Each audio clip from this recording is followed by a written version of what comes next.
आप सबको रक्षाबंधन की बहुत बहुत शुभकामनाएं।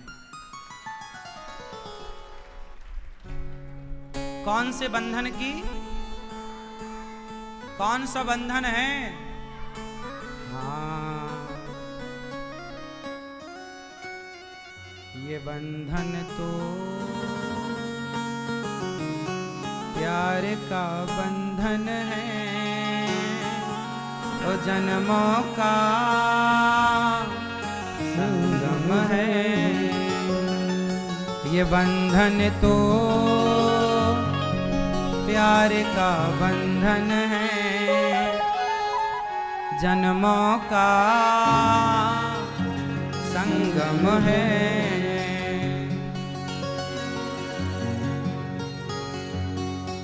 क्या होता आजकल देखो, रक्षाबंधन का ये पावन पर्व वर्ष में एक बार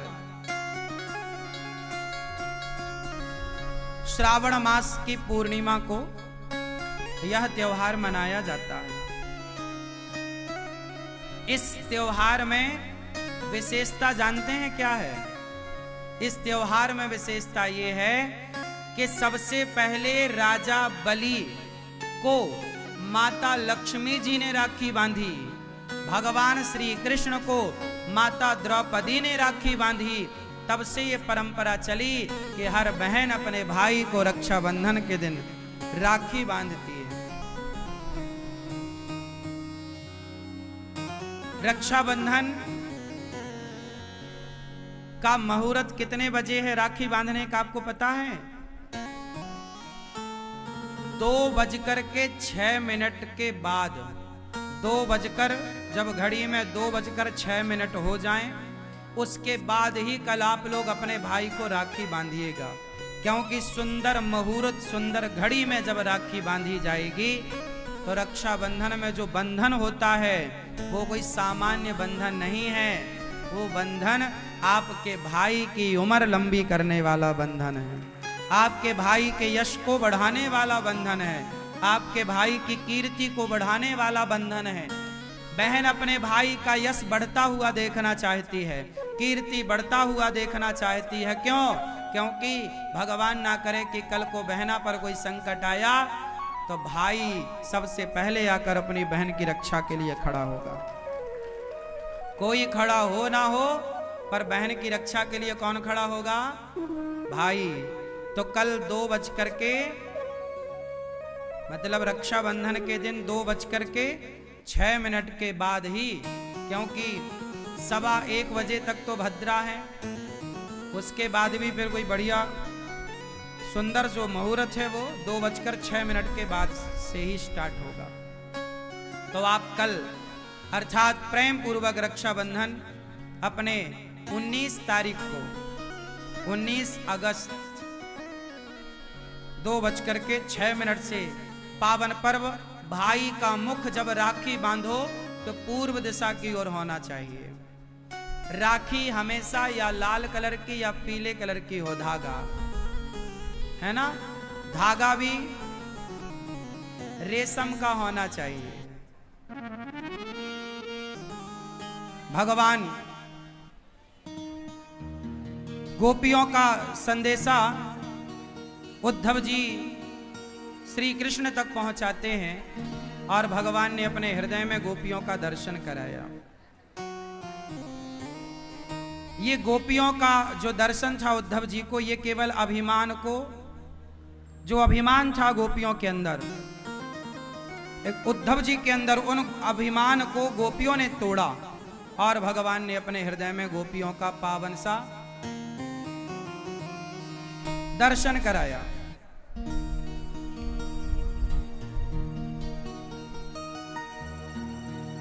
भगवान का ये उद्धव चरित्र बड़ा प्रेम से परिपूर्ण है। आप भी प्रेम को समझिएगा। भगवान प्रेम के भूखे हैं, वस्तु के भूखे नहीं। भगवान गोपियों से एक क्षण के लिए अलग नहीं है। ये तो केवल समाज को बताने के लिए कि प्रेम क्या है इसलिए लीला हुई, वरना कृष्ण गोपियों से जरा भी अलग नहीं। भगवान का विवाह माता रुक्मणी जी से हुआ, दूसरा विवाह भगवान का जाम्बवंत की बेटी जाम्बवती से, तीसरा विवाह भगवान का सत्यभामा से। किससे ब्याह हुआ? चौथा विवाह भगवान का यमुना जी से हुआ। पांचवा विवाह मित्रविंदा, छठवा सत्या, सातवां भद्रा, आठवां लक्ष्मणा। भामासुर नाम का एक दैत्य था। 16,100 कन्याओं को उसने बंदी बना रखा। उन कन्याओं ने कहा प्रभु हमें मुक्त कराइए। तब भगवान ने उसके बंधन से मुक्त कराया और टोटल विवाह हो गए भगवान के 16। उन कन्याओं ने कहा अब हमें स्वीकार करो, हम कहाँ जाएं? तो उनका विवाह हुआ। टोटल विवाह हो गए 16,108। ऐसे भगवान के विवाह, कल मैंने आपको बताया था कि ये वेद की ऋचाएं हैं। 16,000 वेद की ऋचाएं, 108 उपनिषद। और जो कन्याओं को समाज स्वीकार नहीं करता उन कन्याओं को भगवान पत्नी के रूप में स्वीकार करते हैं। इसलिए भगवान का विवाह करना, कुछ लोग कहते हैं ना भगवान ने इतने विवाह क्यों किए? भाई भगवान है। हमने कल बताया था कि भगवान तो सबके ही पति हैं, प्राणों के पति। तो इस हिसाब से तो सभी भगवान की पत्नियां हैं। कोई आप और हम बचे छोड़ी हैं, हम भी तो भगवान की हैं। तो भगवान सबके पति हैं। आप में से कितनों के पति भगवान हैं?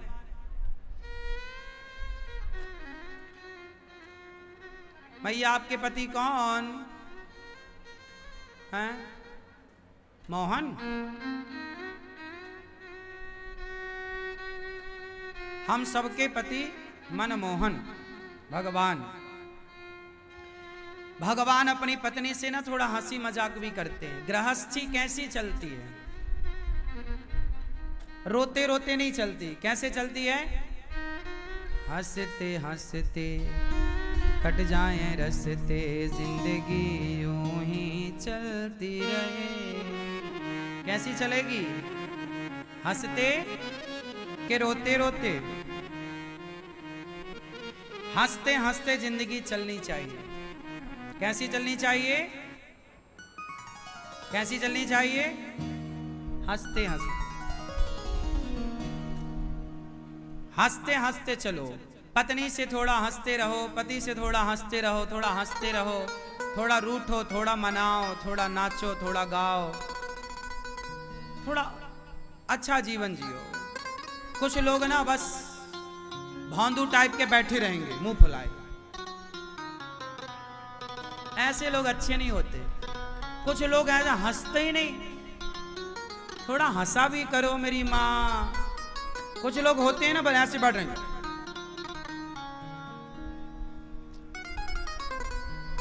हर लड़की का बाप और हर लड़की की माँ कान खोल कर सुने। आप अपनी बेटी को यदि मायके में सुख दे रहे हैं तो आप अपनी बेटी के सबसे बड़े दुश्मन हैं। आप अपनी बेटी को मायके में सुख ना दीजिए। जिस लड़की का मायके में सुख पूर्वक जीवन गुजरता है ना, उस लड़की का ससुराल में दुख पूर्वक जीवन गुजरता है। और जिस लड़की का मायके में दुख पूर्वक जीवन गुजरता है, स्ट्रगल मायके में होता है, उसे ससुराल में सुख मिलता है।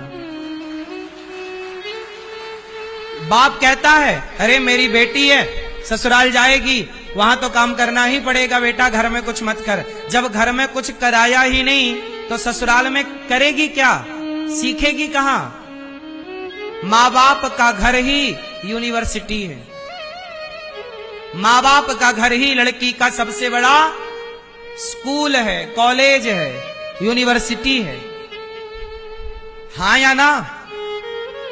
यदि हर बाप अपनी बेटी को मजबूत बनाए तो तुम्हारे घर जो बहुएं आएंगी ना, फिर वो बहुएं भी मजबूत संस्कारी आएंगी। क्योंकि बेटी ही तो बहू बनेगी, कोई बहुएं आकाश से थोड़ी टपकती हैं। आजकल के बाप माँ बाप ना सबसे बड़े दुश्मन बन गए हैं बच्चों के। जरूरत से ज्यादा मेरी बेटी तू काम मत कर, तू झूला झूल, प्यार करेंगे तेरे से, मेरी गुड़िया मेरे प्यारी बेटी कुछ काम न कर, कपड़े मत धो, रोटी मत बना जल जाएगी, हाँ ये मत कर, ये मत कर, कुछ मत कर, बस झूला झूल। अच्छा है। कल ससुराल जाएगी और उसके जीवन में यदि रोटी बनाना लिखा है, चूल्हा फूकना लिखा है तो भाई बनाना तो पड़ेगा ना उसे। फिर वो रोएगी, पापा और ये हमसे ना ये रोटी बनवा रहे हैं। हाँ, फिर आपके हाँ बेटी रोटी बनवा, अच्छा दामाद जी हमने बेटी दी है कि नौकरानी दी है, आ जा वापस। मां बोलती मैं गुंडे भिजवा रही हूं, रुक जा। ये महाभारत चालू। तुम्हारी बेटी को ना एक जरा चुभन हो जाएगी, कांटा भी लग जाएगा, मां कांटा लग गया, मैं कांटा लग गया।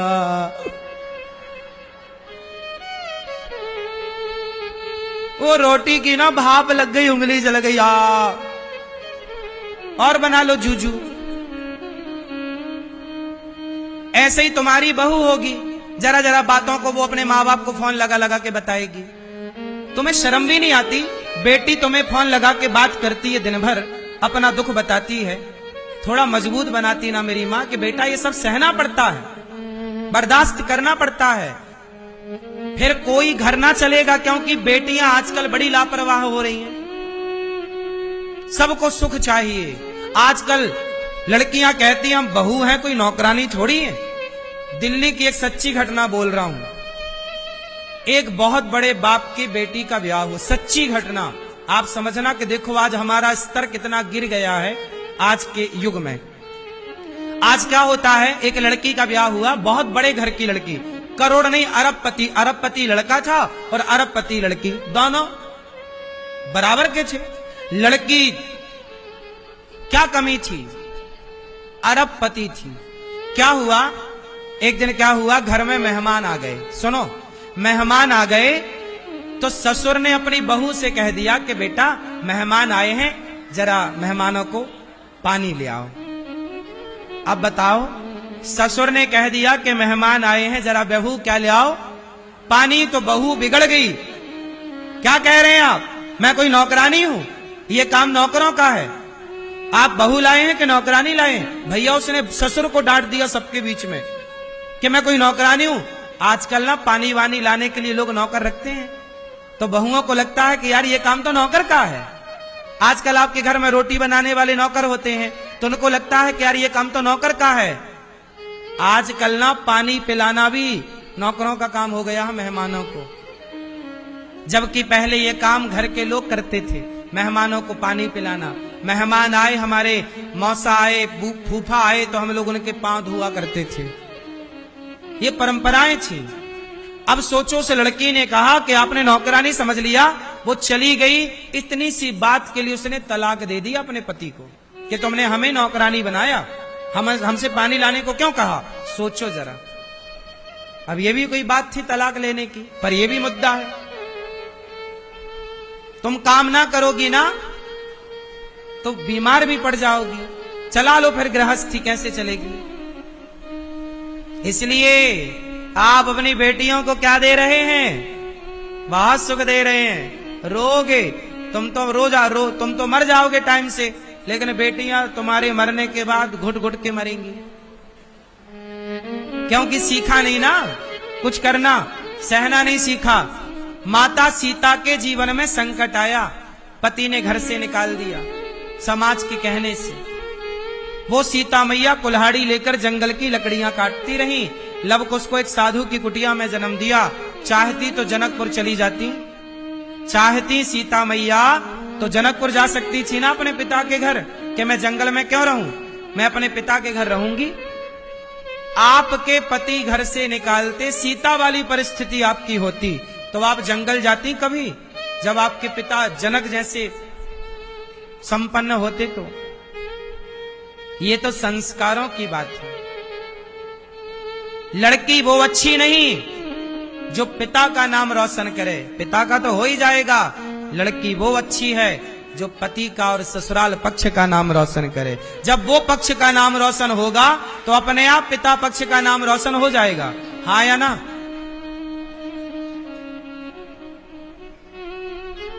इसलिए आजकल ना अच्छी ब्रांडेड बहुएं मिलना कम हो गई हैं, सब चाइना मॉडल मिल रही हैं। अब ब्रांडेड बहुएं नहीं मिलती, ज्यादा मिलती हैं क्यों भैया? चाइना मॉडल, कब बिगड़ जाए भरोसा नहीं, वो बिगड़ जाए सुधरती भी नहीं है, फिर सब चाइना मॉडल है। हाँ या ना? तो आप अपनी बेटी को ना थोड़ा ब्रांडेड बनाना, संस्कार वंस्कार देकर ठीक ठीक से। जितना स्ट्रगल कर लेगी ना बेटी, मजबूत हो जाएगी मायके में, उतना उसका जीवन सुख में बीतेगा। बात कितने लोग सहमत हैं मेरी बात से?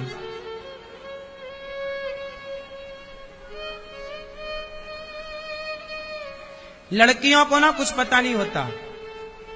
आजकल तो लड़कियों को 16-17 साल में प्यार हो रहा है। इन्हें नहीं पता, इनको ये तक नहीं पता कि हमारे लिए क्या सही है और हमारे लिए क्या। और बनी बड़ी पढ़ी लिखी है जी, मैं खुद अपना निर्णय ले सकती हूं, आता जाता कुछ नहीं है। 2 कौड़ी के लड़के से प्यार कर लेती है। बोलो हाँ। अब एक लड़की थी तो मेरठ वाली, अपने अच्छे खासे पति को जो लाखों रुपया कमाता था उसे छोड़कर एक टपोरी के प्यार में अपने पति को ड्रम में पैक कर दिया। बोलो हाँ। फिर वो भी तो कि बेटी है।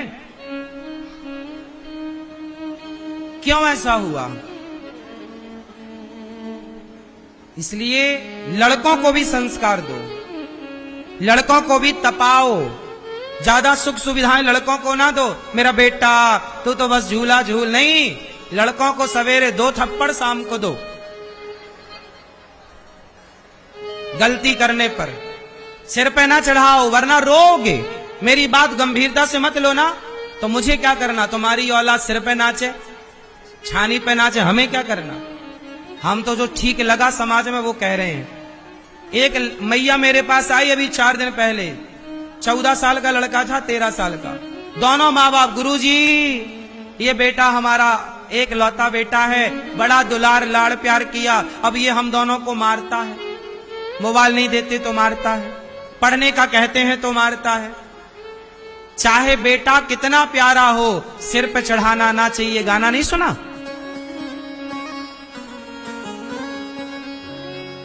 लड़कों को थोड़ा 2-4 थप्पड़ मारते रहो ताकि उनको अभ्यास रहे पिटने का। वरना कभी गलती करेंगे और तुम एक थप्पड़ मार दोगे ना, तो वो लड़के गलत कदम उठा लेंगे कि बाप ने मार दिया। थोड़ा डांटते रहो, मारते रहो, तो मार खाने का अभ्यास हो जाएगा। फिर बुरा ना लगेगा, उसको लगेगा यार मेरा बाप है, चलो मारता है, कोई बात नहीं, मैं गलती करता हूं तो मारता। अच्छा तुम कभी ना मारो बेटे को और फिर एक बार मारो तो वो बड़ा बुरा लगेगा। पर बचपन से आप मारते आए हैं, थोड़ा गलती पर थोड़ा थोड़ा, जब बड़े हो जाएंगे तो फिर मार ही नहीं सकते आप, फिर वही पकड़ के तुम्हें 4 जमा देगा। बोलो हाँ। इसलिए गलती बच्चे करें तो हंसो ना, 2-4 जमाओ। कुम्हार घड़ा बनाता है, घड़े को मारना पड़ता है, थापक देनी पड़ती है, थाप, नहीं तो घड़ा नहीं बने। सुनार सोना से आभूषण बनाता है, बिना पिटे सोना आभूषण नहीं बनता, बिना पिटे तलवार नहीं बनती। तो बिना पिटे तुम्हारे बच्चे अच्छे इंसान कैसे बन जाएंगे? थोड़ा तो दंड। पालयेत पंचवर्षाणि, शास्त्र आज्ञा करता है। हम ये नहीं कहते कि मारते ही रहो, हम ये कहते हैं कि बच्चे गलती करें, थोड़ा दंड देना जरूरी है, थोड़ा सा, ताकि बच्चों को ये रहे कि यदि हम गलती करेंगे हमें मार पड़ेगी। भय होना बहुत जरूरी। क्यों, बात सही है कि गलत है? भय बिनु होई न प्रीत, बिनय न मानत जलधि गड़ जड़ गए 3 दिन बीत। बोले राम सकोप तब भय बिनु होई न प्रीत। राम जी समुद्र के आगे हाथ जोड़े खड़े रहे, समुद्र भैया रास्ता दे दो, काहे को रास्ता दे? तब राम जी ने निकाला धनुष बाण, अब देगा, थर थर थर थर थर थर कांपता हुआ समुद्र आ गया। अरे भैया एक काम करो, हम समुद्र बोले हम रास्ता दे रहे, क्या करोगे? देखो ऐसे ही होता है, प्यार से समझाते रहे, वो छाती पे चढ़ रहा था और धनुष बाण निकाले तो ठिकाने आ गया। बोलो हाँ। कुछ लोग बातों से नहीं मानते, लातों से ही मानते हैं। बोलो हाँ। पहले के बाप लोगों को पता चल जाए कि बेटे ने बीड़ी पी है तो 20 जूता मारता था चौराहे पे खड़ा करके। बोलो आप में से कितनों के पिता ने जूता मारा बचपन में आप लोगों को? जिसके बाप ने जूता मारा हो, जिस बेटे ने जूता खाया वो हाथ उठाओ। आपको जूता पड़े? बढ़िया है, बाप का जूता पड़ना चाहिए। आजकल के बाप जूता नहीं मार रहे हैं, इसलिए तुम्हारा बेटा तुम्हें धोखा देके लिव इन में रह रहा है। आजकल तुम्हारे बच्चे तुम्हें धोखा दे रहे हैं, औरों को तो छोड़ दो। रजाई ओढ़ के पड़े हैं, माँ बाप को लग रहा सो गए, अंदर वो इलू इलू खेल रहे हैं रजाई के भीतर। बोलो हाँ, बोलो हाँ कि ना? क्यों बेटा सही है? पहले के ना बाप लोग अपने बेटे को जूते से मारते थे, और कहाँ मारते थे? चौराहे में खड़ा करके। सारा गांव देखता था, और क्या मजाल के बेटा छू कर जाए, सारे जूते खाकर भी बाप का सम्मान करता था। आजकल का बाप जरा डांट दे तो बेटा आंख दिखाने को तैयार है अपने बाप को, हाँ या ना? तो पढ़े लिखे कौन बेटे थे पहले के आज के? पहले तो जूता खा के भी बाप के चुप रहते थे, जूता खा के भी बाप का सम्मान करते थे। आज बाप आंख दिखा दे तो बेटा उसकी आंख निकालने को तैयार है। देखो ये स्तर हो गया है शिक्षा का। क्यों जी, बात सही है? फिर हमारा समाज में शिक्षा का स्तर बढ़ा नहीं है, घटा है। ठीक है, आप टेक्नोलॉजी में आगे चले गए, पर संबंधों की यदि बात करें तो आप जीरो पे आके खड़े हैं। पहले के रिश्तों को देख लो और आज के रिश्तों को देख लो। बोलो हाँ। पहले गर्मियों की 3 महीने की छुट्टी पड़ती थी। बोलो हाँ। अप्रैल, मई, जून। बोलो हाँ। और 3 महीने पहले के जमाने में गर्मियां कहां गुजरती थी? जोर से। मामा के घर, और मामी 3 महीने झेलती थी भांजा को, भांजी को। आज 3 दिन ना झेल पाए आज की मामी। अंतर है कि नहीं? पहले के बच्चे और शरारती थे, गांव भर में उधम करके आते थे, गांव भर से लड़के आते थे, हाँ या ना? पहले की मामी मां की तरह भांजों का लालन पालन करती थी, मां की तरह। पहले का मामा पिता की तरह व्यवहार करता था। आजकल तो देखो कौन 3 महीने